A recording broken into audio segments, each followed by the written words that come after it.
I'd like to introduce the modeling of mechatronic concept designers. So here you can see a simple pick and place application. And first we would like to start by adding a rigid body so that, for example, this object here, this block. So you can find the rigid body up here and just selecting this solid body here. And then we can just name it as block. And that's it. So that's our first object, and when I turn on now the simulation, the physics engine of the mechatronic concept designer will start, and gravity will just being applied to this object, and the object will fall down. So as a next step, we would like to have this object being, let's say, put on this table here. So what we would like to do now is to apply a collision body to the surface here. Just select the box as a collision object, and now as we apply this, we will still see that the block will fall through, as the block does not have collision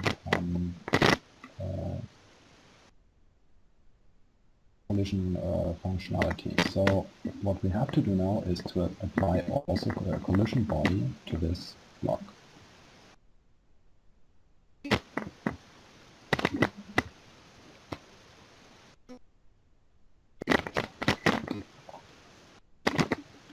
Now we have selected this block as a collision body with a box, and as you can see here, this block now is a rigid body,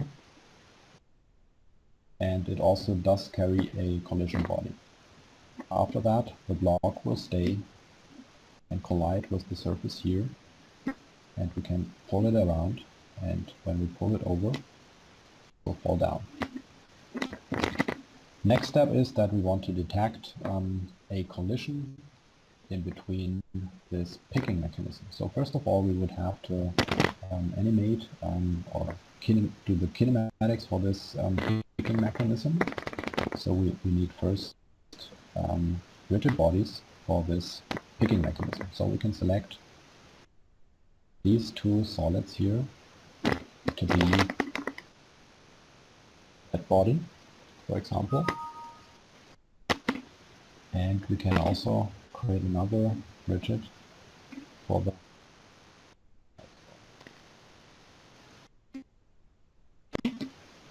now we can simply create a sliding joint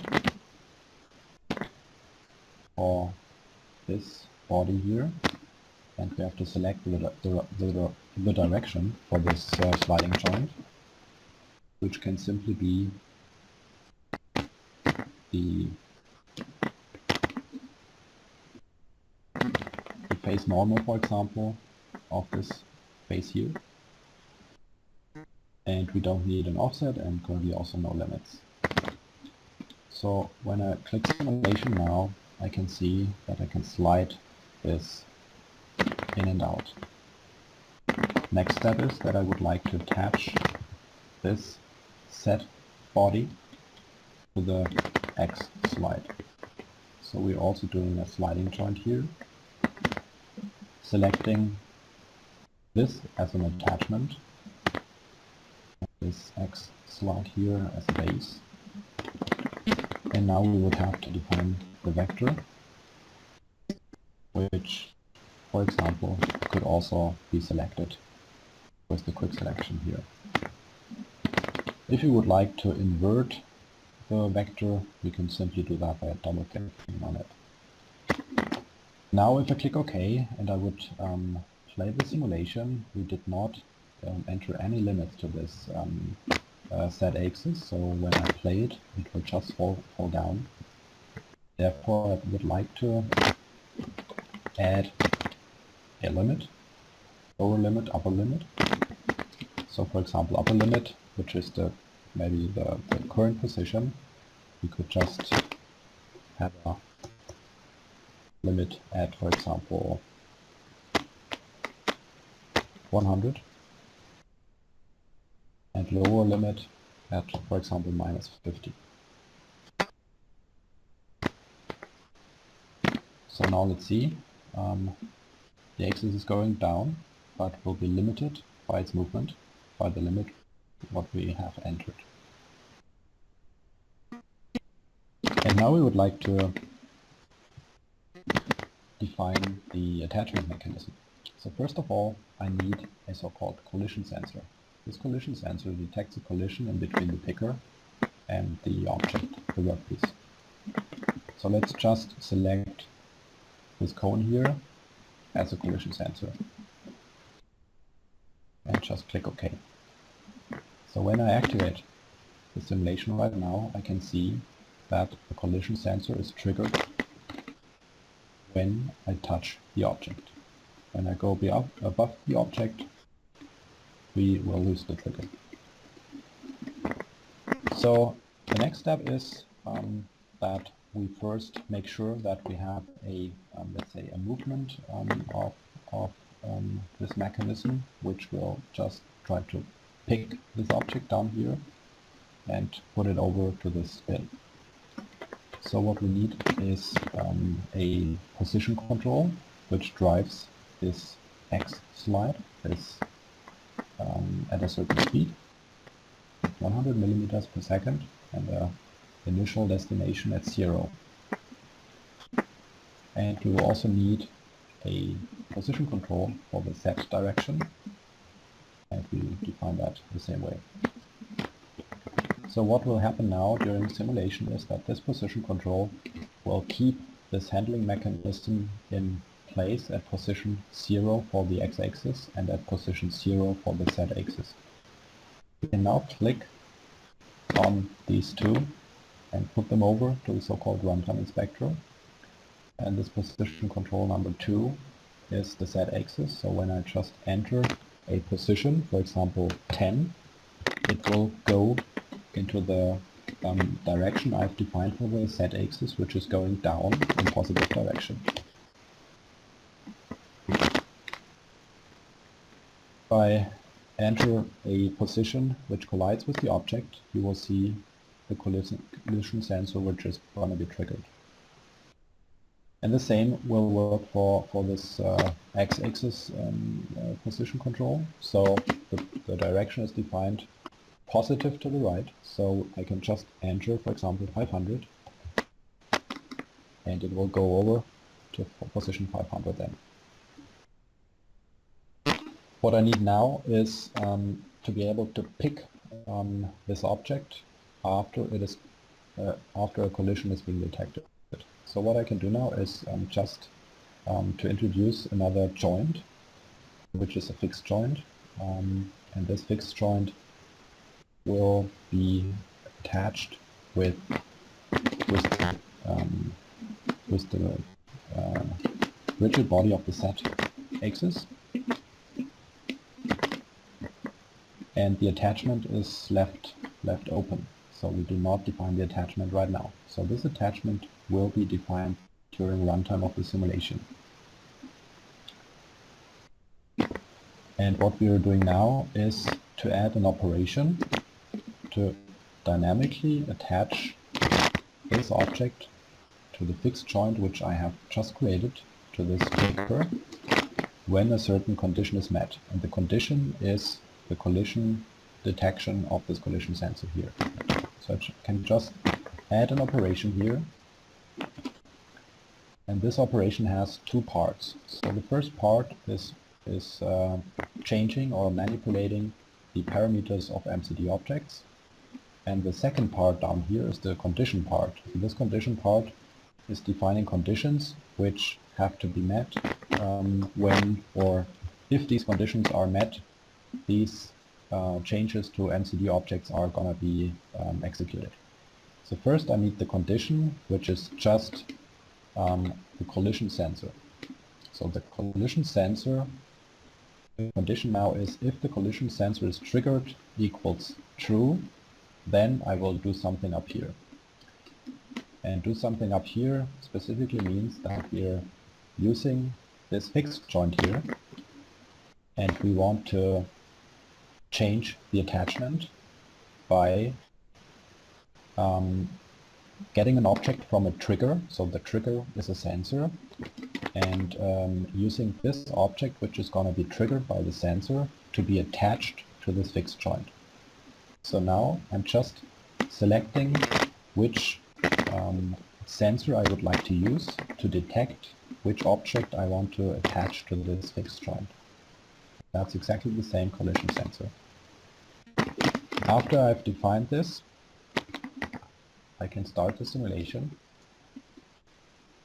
and just go down to a position of, let's say, 35, and I will have a collision right now. And when I go up now, you see that we have attached this object to the picker. Of course, now I can go over to a position of, let's say, 500.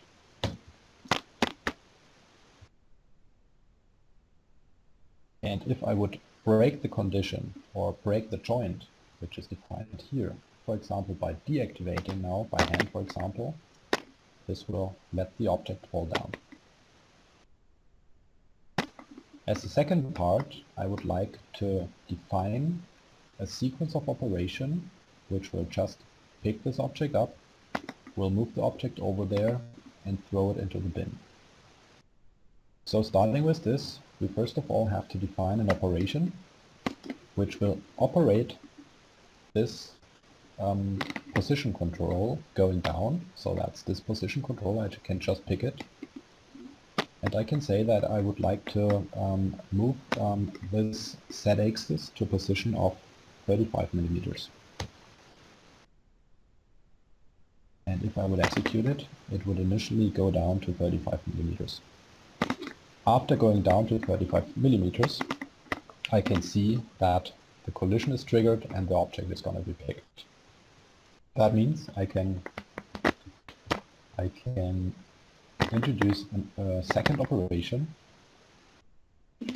which will be executed directly after the first one and move the Z-axis up again.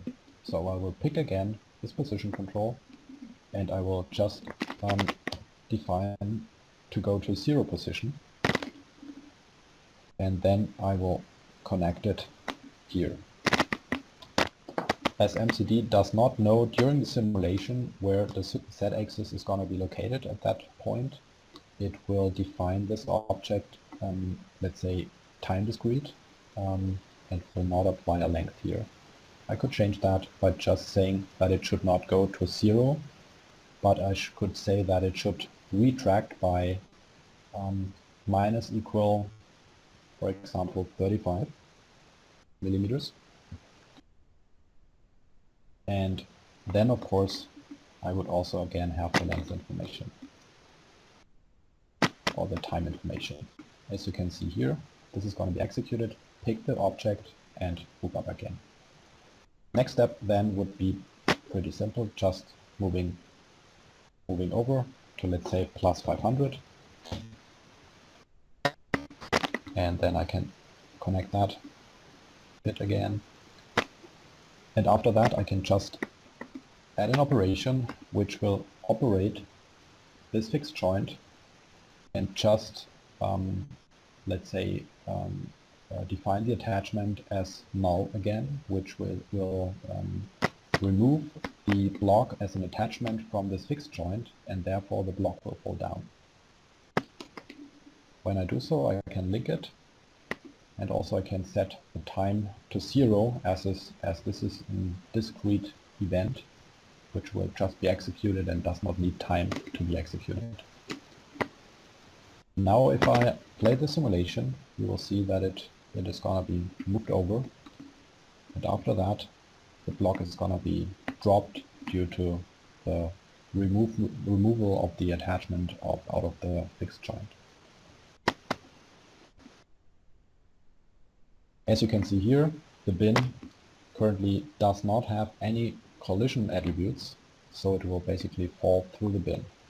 If I would like to change that, I can just apply a collision body, and I can just select face here and Now I can switch over to mesh, for example, and just select the different faces